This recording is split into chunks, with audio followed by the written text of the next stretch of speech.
Assalamualaikum warahmatullahi wabarakatuh. Perkenalkan, nama saya Dewi Chandra, NIM 2160101, Prodi Manajemen kelas A. Langsung saja, di sini saya akan menjelaskan materi tentang perdagangan internasional. Bisa dilihat. Sebelum itu, kita harus mengetahui dulu apakah perdagangan internasional itu. Perdagangan internasional adalah proses jual beli barang atau jasa yang terjadi antara satu negara dengan negara lainnya, atau proses tukar menukar barang atau jasa yang terjadi antara satu negara dengan negara lain. Contohnya, Indonesia itu mengekspor atau mengirim cengkeh ke negara Amerika Serikat. Contoh impornya itu Indonesia mengimpor atau membeli daging sapi dari Amerika Serikat. Mengapa terjadi ekspor impor? Karena setiap negara itu memiliki sumber daya dan kekayaan alamnya yang berbeda-beda. Selanjutnya bisa kita lihat dari komoditas ekspor yang ada di Indonesia. Yang pertama dari sektor usaha pertaniannya, yang menghasilkan seperti teh, kopi, lada, getah karet. Yang kedua bisa dilihat kelautan, yaitu udang, ikan, tuna, kerang. Ketiga, kehutanan, yaitu kayu, rotan, damar. Yang keempat, yaitu dari industri, yaitu timah, aluminium, kertas, kaca. Yang kelima, dari tambang, adalah biji besi, biji nikel, dan batu bara. Selanjutnya lanjut ke faktor pendorong perdagangan internasional. Yang pertama, yaitu bisa dilihat dari perbedaan sumber daya alamnya. Seperti yang sudah saya jelaskan tadi, bahwa setiap negara itu mempunyai sumber daya dan kekayaan alam yang berbeda-beda. Nah, contoh, Jepang itu mempunyai spesialisasi memproduksi barang elektronik sehingga surplus elektronik. Begitupun sebaliknya jika Indonesia mempunyai spesialisasi di bidang pertanian hingga menyebabkan surplus bahan pangan atau surplus itu bakunya kelebihan. Nah, selanjutnya adanya perbedaan sumber daya manusia. Ya, seperti Indonesia itu memiliki tenaga kerja yang melimpah, yang dimana Indonesia mengekspor TKI ke berbagai negara. Selain itu, adanya juga perbedaan penguasaan teknologi. Contoh, Jepang itu kan memiliki teknologi yang memproduksi handphone, sementara untuk pertaniannya, Jepang itu mengimpor dari negara lain. Oke, selanjutnya masuk ke hambatan perdagangan internasional. Pertama itu adanya perbedaan mata uang. Nah, di setiap negara tentunya memiliki mata uang yang berbeda-beda kan, dengan nilai yang berbeda juga. Setiap negara pengekspor hanya ingin produknya dibayar dengan menggunakan mata uang negaranya. Misalnya, Indonesia sebagai mengekspor produk ke kelapa sawit ke Belanda dengan perbedaan nilai tukar. Indonesia ingin produknya itu dibayar dalam rupiah. Terkait hal ini, umumnya sebagai jalan tengah, kedua negara yang berdagang menggunakan mata uang asing lain yang biasanya digunakan sebagai pembayar internasional seperti dolar, euro, dan yen. Yang kedua, kualitas sumber daya yang rendah. Kualitas produksi yang dipengaruhi oleh tingkat pendidikan. Apabila suatu negara kaya akan hasil alam namun kualitas sumber daya tidak memadai dalam mengolahnya, maka kualitas produknya itu akan dihasilkan pun akan bernilai rendah. Imbasnya nilai jual itu menjadi sulit bersaing dengan produk serupa yang dihasilkan oleh negara lain. Yang ketiga itu terjadinya perang.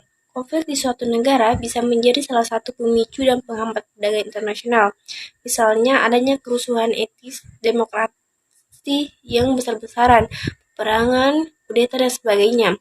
Nah, situasi seperti ini itu berpengaruh pada keamanan proses transaksi jual beli. Selanjutnya tuh munculnya mafia-mafia ekonomi atau pasar gelap yang sangat mengganggu jalannya perdagangan internasional karena mereka itu menggunakan acara apa saja untuk mendapatkan barang yang biasanya mereka menguasai jalannya perekonomian daripada negara itu sendiri. Oke, lanjut ke manfaat perdagangan internasional bagi negara. Bisa dilihat, pertama itu sumber devisa. Selain mendapatkan dari TKA, devisa ini dapat diperoleh dengan melakukan perdagangan internasional karena dengan melakukannya negara itu bisa mendapatkan mata uang asing seperti dolar, euro, yen, dan lain-lain. Yang kedua, itu memperluas pekerjaan. Proses perdagangan internasional ini, khususnya ekspor juga itu membutuhkan tenaga kerja. Oleh karena itu, ini sangat bermanfaat bagi negara. Yang ketiga, meningkatnya kualitas konsumsi perdagangan internasional. Yang bagaimana itu memungkinkan industri dalam negerinya untuk meningkatkan kualitas barang, untuk bisa bersaing di pasar bebas. Selanjutnya, menambah pasar dan keuntungan.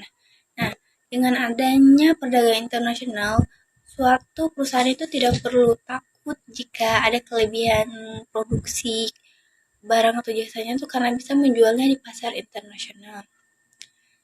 Yang terakhir, peningkatan teknologi.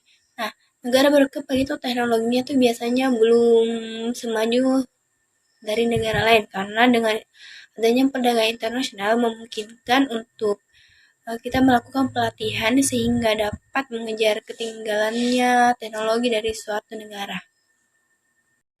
Adapun pertanyaan itu kayak mengapa Indonesia itu masih melakukan impor? Karena Indonesia itu belum mampu menghasilkan barang yang dibutuhkan. Adapun yang sudah mampu memproduksinya sendiri, namun jumlahnya itu mungkin kurang mencukupi. Oke, selanjutnya kita masuk ke pengertian devisa. Nah, apakah devisa itu? Devisa adalah alat pembayaran negara seperti euro, dolar, dan yen.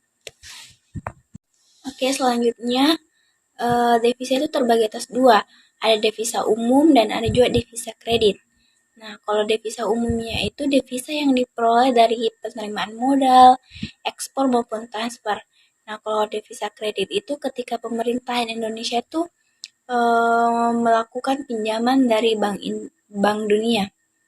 Lanjut ke tujuan penggunaan devisa, yaitu untuk membayar impor barang atau jasa, membayar cicilan dan bunga hutang ke luar negeri, membiayai pengiriman duta olahraga maupun seperti pertukaran pelajar, membiayai perwakilan diplomatik, program pembangunan, perjalanan dinas pejabat ke luar negeri. Adapun pertanyaan seperti apakah dengan adanya perdagangan internasional itu dapat meningkatkan kemakmuran bagi negara? Oh iya pastinya, apalagi jika Indonesia itu sering melakukan ekspor, maka pertumbuhan ekonominya pun akan meningkat.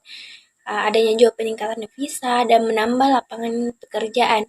Bagaimana juga kita membangun kesepakatan bersama antar negara yang menciptakan kepercayaan antar negara juga.